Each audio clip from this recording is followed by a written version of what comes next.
Joining the governor on stage, please welcome back Sandy Baruah. Okay. So, Governor, we have some business to talk about, but before we do that, you have taken to this role, as I mentioned in the introduction, like a duck takes to water. You are a natural in this role. You've worked with 3 governors in your previous roles, but let me ask you this. Being governor is different than working with governors. What has surprised you about your 2 months as governor? Oh, that's a great question. So one of the things that I think is incredibly exhausting and encouraging and energizing, and all in the funny way, is every day there are people that I meet for the first time, or something that's happening in our state that I get to see that I learn from or get inspired from. I think, that's not maybe the most surprising thing, but I've made phone calls to families that have lost someone in our service, right? Mm-hmm. I have met state employees who'd never met a governor but worked for the state for 40 years. I have had the opportunity to meet with a number of tribal leaders and smoke a peace pipe. Things that you don't do in the ordinary course of day-to-day. But I think that this chance to make this historic vote, this historic budget happen is exhausting. But I'm encouraged by what I see and really fired up about it. Now, you have a pretty big family between you and your husband, Mark. You have 5 children between the 2 of you. It's a little bit like a Brady Bunch situation, it sounds like. So what about the kids? How do they feel about, their mom and stepmom being the governor of the state of Michigan? How has it changed their lives, and what do they think about all this? The kids are great, and we live in the residence. No one's lived there for 8 years, and so that's been, I'm knock on wood, I think I sold my house yesterday, so that's good. I don't like making a mortgage payment when I'm not living in the house, but the kids are doing well. We moved from East Lansing to Lansing, so my kids are still in the same school they were in, which is helpful. But how does it change their lives? Well, I'll give you a great example that just happened. My stepson is graduating from U of D Dental, and unbeknownst to him, I've just been asked to maybe be on stage and hand him his diploma. I don't know if he'll think that's cool or not, but it's happening, people. Well, awesome. Glad the family's adjusting. So I'm not the only one who gets asked questions here. On your tables, folks, you will find a set of blue cards. If you would like to ask a question of the governor, please fill out the form. If you want the question actually to be read, legibly is also good. Stapling a $20 bill also helps. But I'm happy to pass on questions, so feel free to do that. And we have staff. If you just hold the question up, we have staff up who will gather it for you. So let's talk a little business. So the gas tax, okay. 15 cents in 3 separate tranches, roughly $2.5 billion a year to get us back to that, or get us to 90% of our roads being acceptable to drive on. So I think that some of the business groups, including ours, have been quite positive about this. What about our friends in the legislature? How are your conversations going with them on this? So, like as you pointed out, this is not my first rodeo, right? And so having served in the legislature, I know that as soon as the governor introduces a budget, the opposite party, does some chest beating and, talks to their people and their base, and then the real work of debating a budget begins. And so that has now started. I think that the great opportunity here is, a lot of people in the business community have embraced. A lot of educators see the wisdom of finally making this kind of an investment education. So I think there are so many different strong voices that are going to have to be a part of this, but that's also why staying focused on the fundamentals, where hopefully we can find common ground, because these are not, not naturally partisan issues. These are fundamentals, I think is where we've got some opportunity. But, it's important to me to start having quadrant meetings right when we started. So the leaders of the 4 caucuses, Republican and Democratic alike, of the House and Senate, we've been doing that. You know, every 2 weeks we sit down and have, you know, a conversation. Sometimes it's very superficial. Other times we get right into the meat of a policy issue.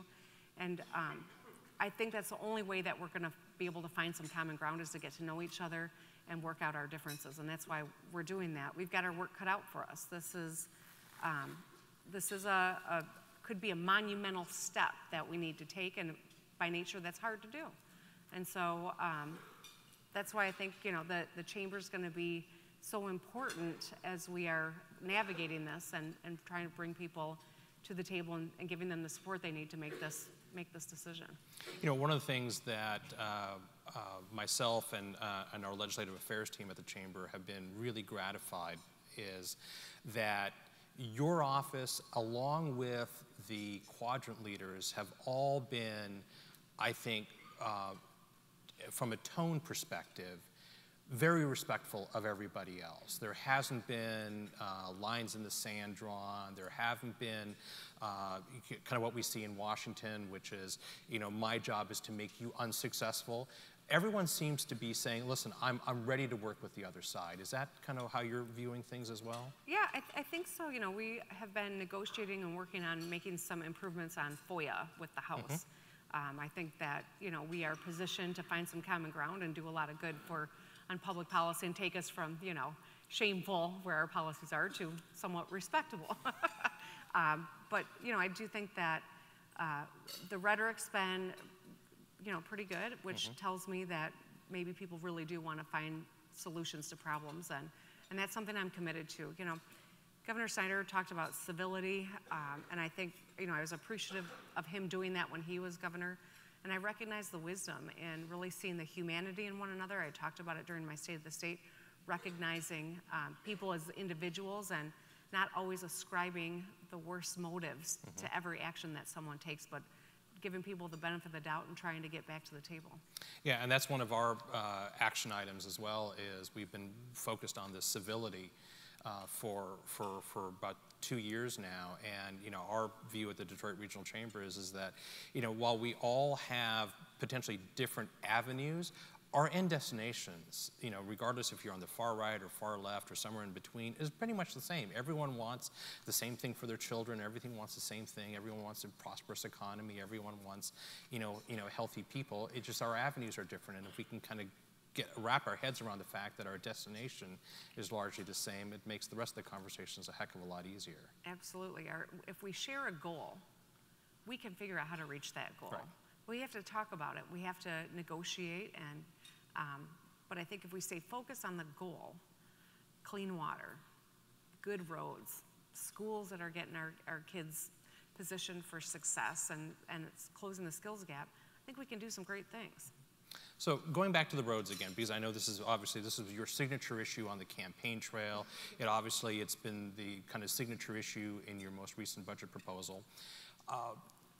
While I know some in the legislature are, let's say they haven't landed yet on a firm position yet, but has there been much debate that the dollar amount that we're talking about annually, roughly the $2.5 billion a year, is there any debate that that's the right number? I have not heard any. I don't think anyone challenges the number. I think $2.5 billion has been a number that Governor Snyder used. It's a number that I've been using. The Senate Majority Leaders acknowledge that's the number. And so I think that so long as we say we're going to get to that spend level, I have told the legislature I'm ready to entertain any plan that gets us to that spend level, so we actually solve the problem. But, you know, half measures, they don't, not only do they not fix the problem, but they convince the public that we've solved it. And so they get angry with us and frustrated, and justifiably so. And that's why, you know, we could have played around with 25 cents and then maybe go for something else in 4 years, 6 years. But I put the real solution on the table so we could have a conversation about getting to that spend level. And if there's a better way to do it, I'm all for it. But that's got to be this problem we solve. Great. Well, we look forward to working with you on that. All right, let's take our first question from the audience here. So you mentioned that we need to get to 60% of our adults in Michigan having some sort of either degree or highly skilled certificate. And that's a goal that we at the Detroit Regional Chamber share. How do you plan to do that? So I know that the Detroit Regional Chamber has done a lot of good work in terms of helping to close the skills gap and shown some leadership here in the city of Detroit, and that's great. We've got, just in the skilled trades alone, 15,000 jobs to fill every year between now and 2024. And that's just with businesses that are currently located here. We've got a huge opportunity in front of us, but it's going to take a real plan to get there. So the Michigan Reconnect is modeled after the Tennessee Reconnect. I'm not above stealing a good idea from another state or a Republican governor for that matter. It's worked in Tennessee, and I think it's something we can replicate here. And it's really not that expensive to do, and the return is enormous.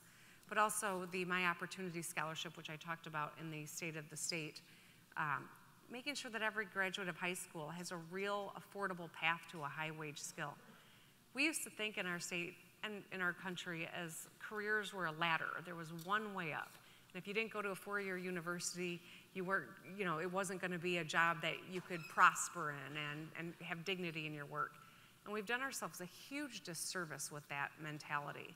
We need to think about careers like rock climbing, where everyone can find their own path. They have the support they need, but the destination is prosperity and dignity, whether you're in the trades, whether it's through a certificate at a two-year institution, or it's stacking credentials to move up the ladder.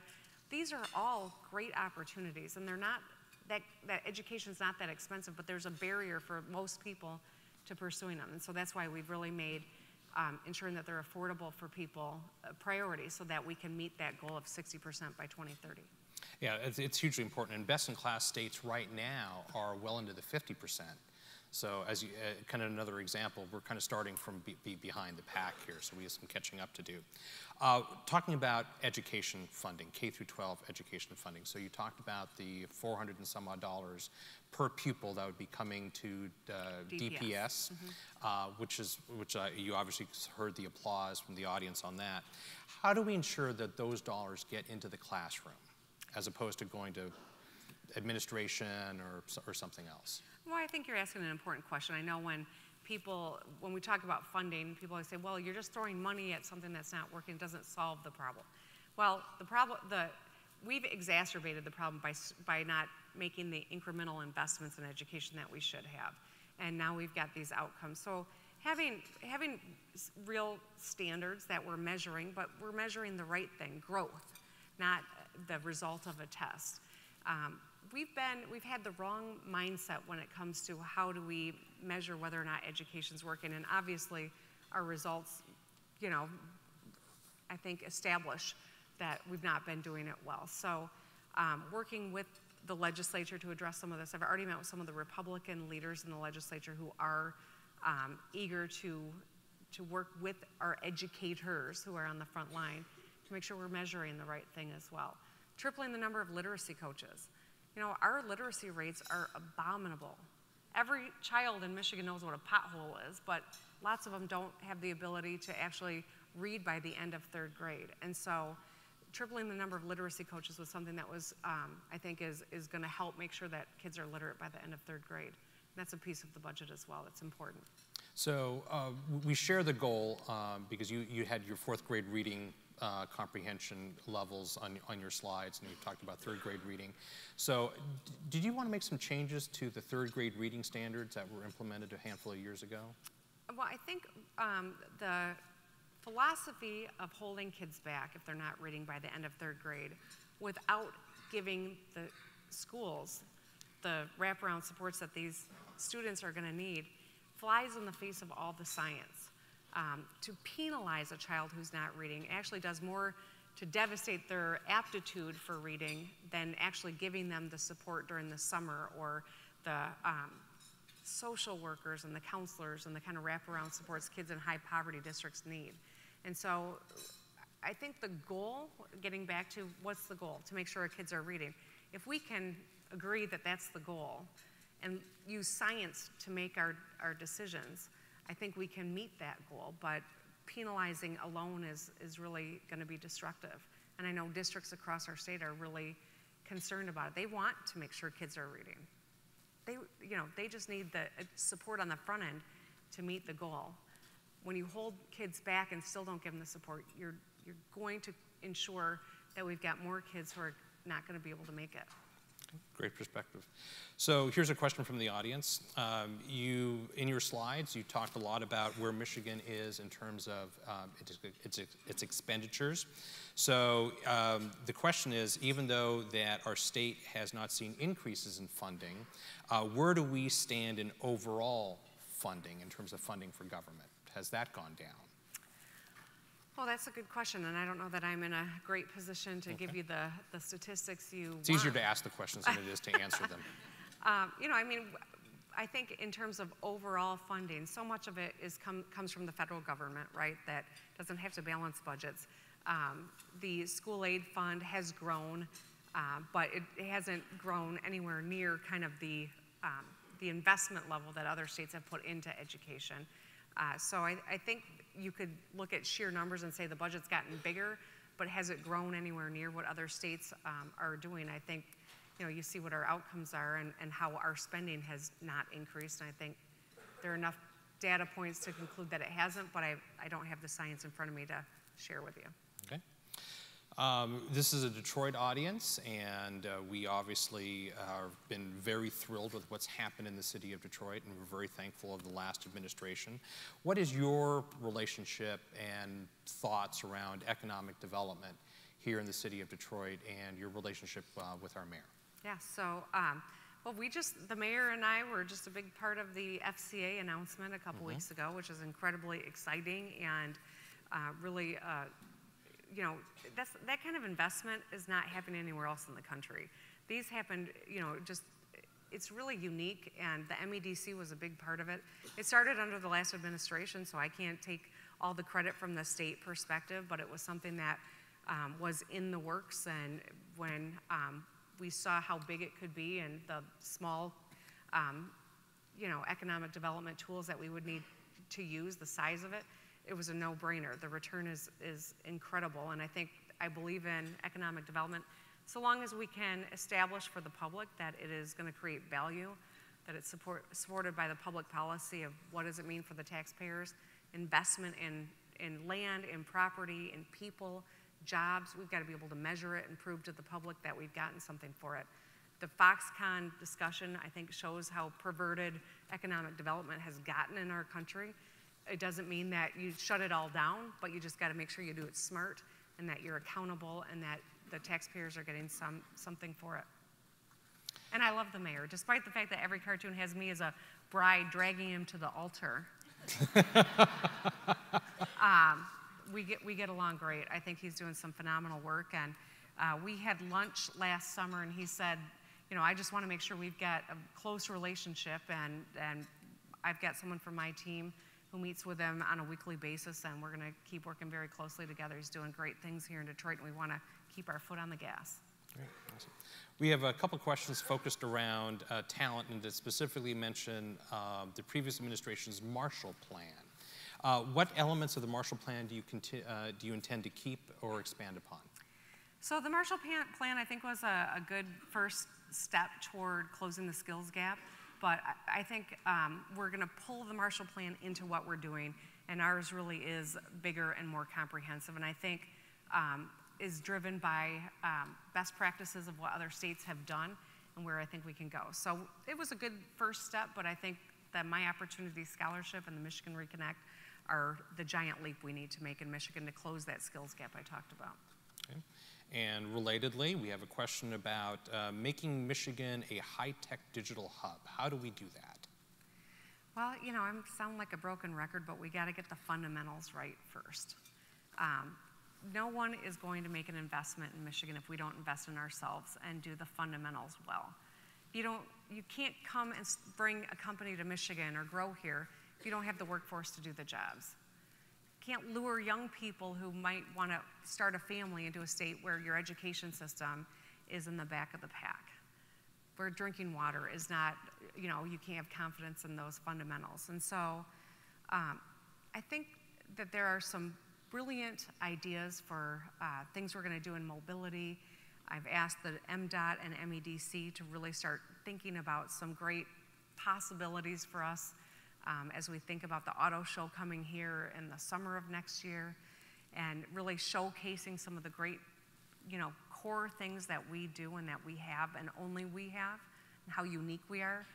But if you're coming to the auto show next summer and you're driving on roads that are falling apart, it undermines everything else that we're trying to tell the world about some of the awesome things that are happening here. And that's why I keep coming back to the fundamentals, whether it's tech or it's manufacturing or it is water, advancements in water stewardship.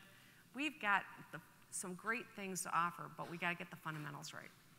So you've talked a lot about skills and enhancing our skills, and completely agree with that. But you also have a proposal in your budget that would increase the pass-through business tax by 1.5%. So this is a business audience. My guess is if I were to take a poll on that issue with this audience, that's a vote you may not win. Yep. So talk to us about that. What's the rationale behind that? So a 45-cent tax increase is going to be painful for a number of people in our state. Certainly, the earned income tax credit, doubling it to help the working poor, was something that we thought was really important to have as a part of this. I did not support the pension tax when the Snyder administration pushed it through the legislature. I voted against it. I actually, as a Democratic leader, I led the charge against it. That's when the pass-through business tax and the pension tax were linked. We're in the Snyder budget. And so as we see the legislature moving to repeal the pension tax, it's incredible, it's essential that it's paid for. It has to be paid for. And as we were putting together the budget and we saw what the legislature was doing, we said the Snyder administration linked these two, we're going to link them, and we could pay for this through this closing, bringing these, the pass-through entities up to the same level the rest of the business community is paying at 6%.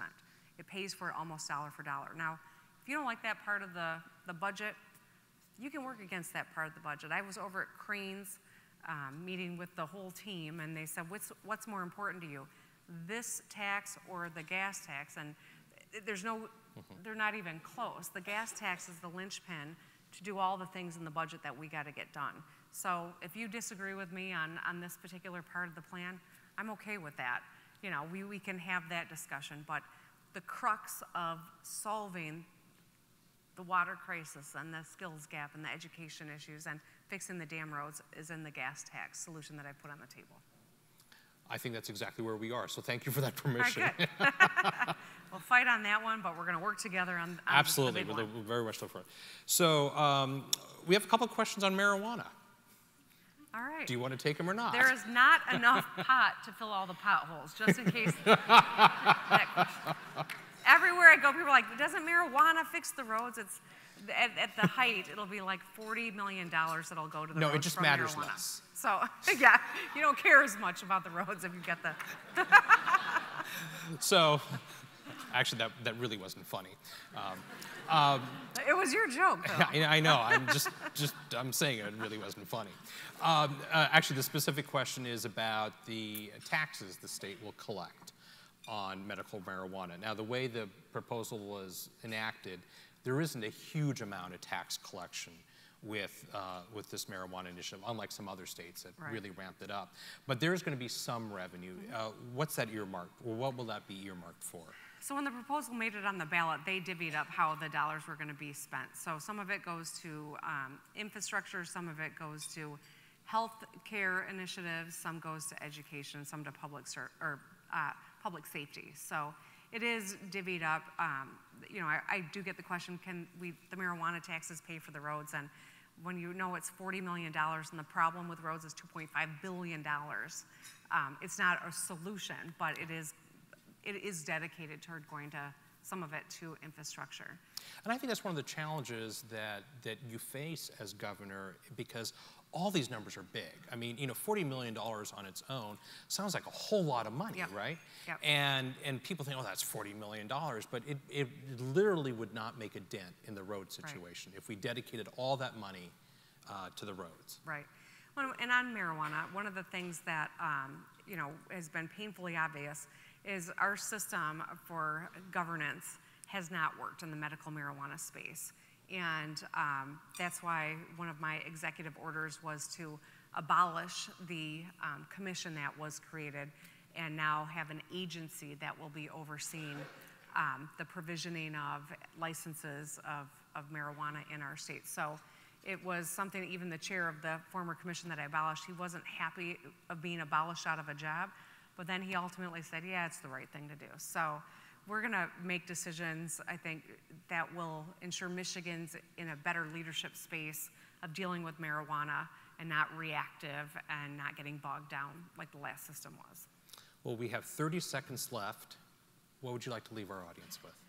Well, simply this. If anything in this presentation made sense to you, use your platform and your voice and your relationships to help make sure that we solve this problem, that when we are at this crossroads, we choose the path that puts us in a position to close the skills gap, clean up drinking water, fix the education crisis, and yes, fix the damn roads. I need your help. Divided government makes life a little more complicated, but it doesn't mean it has to look as dysfunctional as Washington, D.C. This business community is going to be incredibly important with the Republican legislature in particular, but also Democrats who are going to have a hard time casting this vote too. We have to give them the cover so that they can do what the right thing is. And we are a state that leads again on all of these fronts. Ladies and gentlemen, the Governor of Michigan, Gretchen Whitmer. Thank you. Thank you so much. That was great. Perfect.